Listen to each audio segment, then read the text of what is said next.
filimaanta waa ilo dhaqaale oo xoog leh wuxuu abuuraa shaqooyin waliba isagoo ka qayb qaata sare u kaca dhaqaalaha dalka Hollywood waxay shaqo u abuurtay 2 milyan oo qof waxayna sanadkii mushaar ahaan u bixisaa 11 bilyan oo dollar shanta shirkadood ee ugu waaweyn filimada ayaa kala ah Hollywood, Bollywood, Cinema of China, United Kingdom iyo Cinema of Japan markaan anu imaano Soomaaliya hadda intuu maraya Somali film industry niyagu waqtigan hadda lagu jiro oo xaadirka waxaa moodaa in uu soo kacayo samayntii filmaanta Soomaalida oo dad badan oo hadda ka qayb galaya internationalka platformkooda festivalada caalamka inay hadda muxuu ahaa ay wax soo saar sameynayaan caalamkana uu arkayo in muxuu ahaa sheekooyin badan ay Soomaaliya jiraan dadkeedina hadda ay u carbiyaysan yihiin inay soo saaraan aflaan la jaan qaadi karta kuwa caalamka horta sheekooyin badan way jiraan laakiin dhibka jira waxaa weeye marka laga hadlayo Soomaaliya aflaan Soomaaliya waa in sheekadii ay Soomaaliya ka imaanayso Soomaaliyan lagu sameyn karayo wadamadan kale waxa ayna dheer yihiin waxaa waaye wadan waxa ay joogaan safe oo dagaalka jirin waxba ka jirin so marka projectiga aabalaadid hataa waxaad awood u leedahay inaad sameyn karaysid laakiin waxa aanan marna la isku haleyn karin oo awal hadda way soo bedelmaysaa waxa weeye in Soomaaliya gudaheeda ay adag tahay inaad muxuu ahaa film ku samaysid marka taas hadda xogaa is soo bedelayso inkastoo de Somali regionkeedii uu iska weyn yahay Kenya naftigeeda ay qayb Soomaali ka tahay Ethiopia qayb Soomaali ka tahay Djibouti oo kale ay Soomaali iska tahay wali marka dibadaha waa lagu sameyn karaa laakiin hadda waxaa muuqata in Soomaaliya ay xogaa nabadeedii soo fiicnaanayso dadka inay xogaa soo fahmayaan haddii aad tahay Soomaali film sameeye waxaa ku qasban tahay in sheekooyinkii Soomaaliya gudaheeda aad ku sheegtid in filimkii uu noqdo filim muxuu ahaa dadkii hataa ay ku weydiinayaan inuu af Soomaali ku hadlayo waayahay door nuucee ah ayay ku leedahay Rio Film Somali Film Industry maadaama aan film sameeyalnahay waxa uu ku qasbanaa inaan filmaan sameeyno sameyntiina de maadaama in badan aan wadanka dibadiisa baranada aan ku sameynayna inaan hadda aan gudaha soo galno marka qorshahan anagu noogeyn waxa weeye in aan u soo dhawaano dadka wadanka gudihiisa aan aflaan ku sameeyno inuu wixii khibrad ah aqoon leh ahaynana aan marka dadka jooga gudaha wadanka aan la qaybsano bal wax yar inooga sheeg wax yar oo ku saabsan filimka ayaan leh sheekada ayaan leh waa un sheeko kamid ah sheekooyinka dhalinyarada iyo muxuu ahaa waalidka wadankaanito quseeya inkastoo aan si yara ballaarino oo marka aad tahay dhalinyaro wadanka aan ku nooshahay dhibaatooyin badan ayaa kusoo food saaraya marka ay noqoto dhinaca argagixisada iyo waxaana wadankan waxaa ka jira markii wax ku dhacaan dadka wadanka jooga in markiiba Soomaalida si toos ah loo abaaro Soomaalidana waa Soomaalida wadankaneeto waligood deganaayeen oo ayaga naftooda Kenyaati ah marka sheekada ayaan marka taas dhinaca ka soo galaysa mid kale dhalinyarada waxaa jirta shaqo la'aan aad u weyn marka shaqo la'aantii aad ku weynayd ayay iyadana qayb ka tahay marka waxaan isku daynay inaan marka isku soo aruurino muxuu ahaa caqabadaha ay la kulmaan dhalinyarada jooga wadankan Kenya marka ayaanle waa magac wiil magaciisa la yiraahdo ayaanle shakhsi ah sheekadan waxay ku saabsan tahay waxyaabaha uu la kulmo marka uu wadankan joogo shakhsiyan isagana waa nin actor ah oo film jira marka waxa aan sameynay ayaanlana waxa weeye sheekooyin dhowr qof oo kala duwan ku dhacay ayaa waxaan isugu keenay hal qof barkhad inanka jilaya filimka naftigiisa ayaanle waa nin actor ah waay marka isaga taa aan wareysanay markii ugu horeysay waxa uu noo sheegay waxa kamid ah in type casting wax la yiraahdo lagu sameeyo oo kaliya marka uu film jilayo loo doorto inuu argagixiso jilo ama inuu jilo burcad wax intaas dhaafsisan uusan helaynin marmar waa dhacda in qaxooti uu jilo wiil yar qaxooti ah marka sheekadiisii ayaa iyadana kamid ah ayaan la wiil actor ah oo raadinaya inuu muxuu ahaa roolasha ama type casting wax ka duwan la siiyo oo dhakhtar noqon karayo oo ku jiro filimka ama oo nin muxuu businessman oo ku jiro waxyaabo ka duwan inta yar la yaqaano oo ah burcada iyo muxuu ahaa shabaabka ahayn marka taasitoona marka waxa u sii dheer dawladii iyo askartii wadankan waxa laga yaabaa mararka qaarkood in askarta iska qabsato oo la yiraahdo sharci keen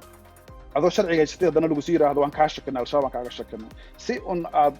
wax u siisid oo ay kuu sii daayaan marka taana marar dhiba waxay keenaysaa in dee ay caqabad ku noqoto qofkii inuu hataa uu shaqo raadsado ama waxyaabo kaleeto uu sameeyo taana marka waxa ay kusii xiran tahay waalidkii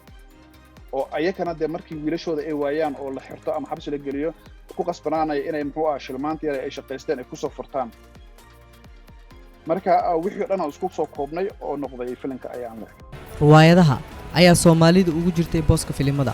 waxay ahaayeen habbay abwaanadu ugu gudbiyaan dareenkooda si toos ah ama si maaldahan sidoo kale Soomaaliya waxay muddo badan la'ayd filimis xaaladooda ka waramaya waxa kaliya ee dunida naga sameeyay waxay ahaayeen dib aan dadka u geysanay sida Black Hawk Down iyo kuwii burcad badeeda balse hadda fursadaha ka banaan Somali film industry waxay yihiin aniga shakhsiyan waxa aan aaminsanahay oo aaminsanaa inta aan ayaama bilaaban oo ka hor hataa in fursad aad u weyn ay jirto oo aanan laga faa'iideysanin Soomaali badan waxaa jirta account ku leh Netflix haddii la soo fiiriyo Soomaalida sidoo 100,000 ilaa 200,000 kor u dhaafayaan bil kasta waxa ay bixiyaan $12 laakiin contentiga ay meesha daawadaan inta badan ma aha wax Soomaali ay leedahay ama Soomaali ay samaysay ma aha marka haddii ay ayaka naftigooda muxuu ahaa ay maalgashan lahaayeen aflaanta la sameeyo marka waxa furmi lahayd wado ah in ay soo baxaan dhalinyaro badan ay filmaan badan sameeyaan because sameynta filimka qarash aad u far badan ayaa gal waxa weeye situation dhan baad dhisaysaa meel waxaad sugu keenaysaa muxuu ahaa noloshii rasmiga ahayd oo laakiin dee dad jilayaan wadada iska saartay documentary ma duubaysid marka opportunity waxa jira aad u weyn maadaama Soomaaliya 30 sano la soo dhaafay ay ka jireen dhibaatooyin aad u fara badan shakhsi kasta dhibaato ku dhacday sheekooyinka meel walba ay tuuran yihiin marka inta Hollywood imaado sheekadaas kuma sheegayo Netflixna inta lacag bixiso sheeko adiga aad rabtid kuma sameynayso maadaama already ay haysato lacagtaada $10 warar ka qaadataa marka opportunity waxa jira aad u weyn Soomaalida hadda qiyaastid waxa weeye 30 milyan waa ku dhadhow yihiin 8 milyan oo Ethiopia joogta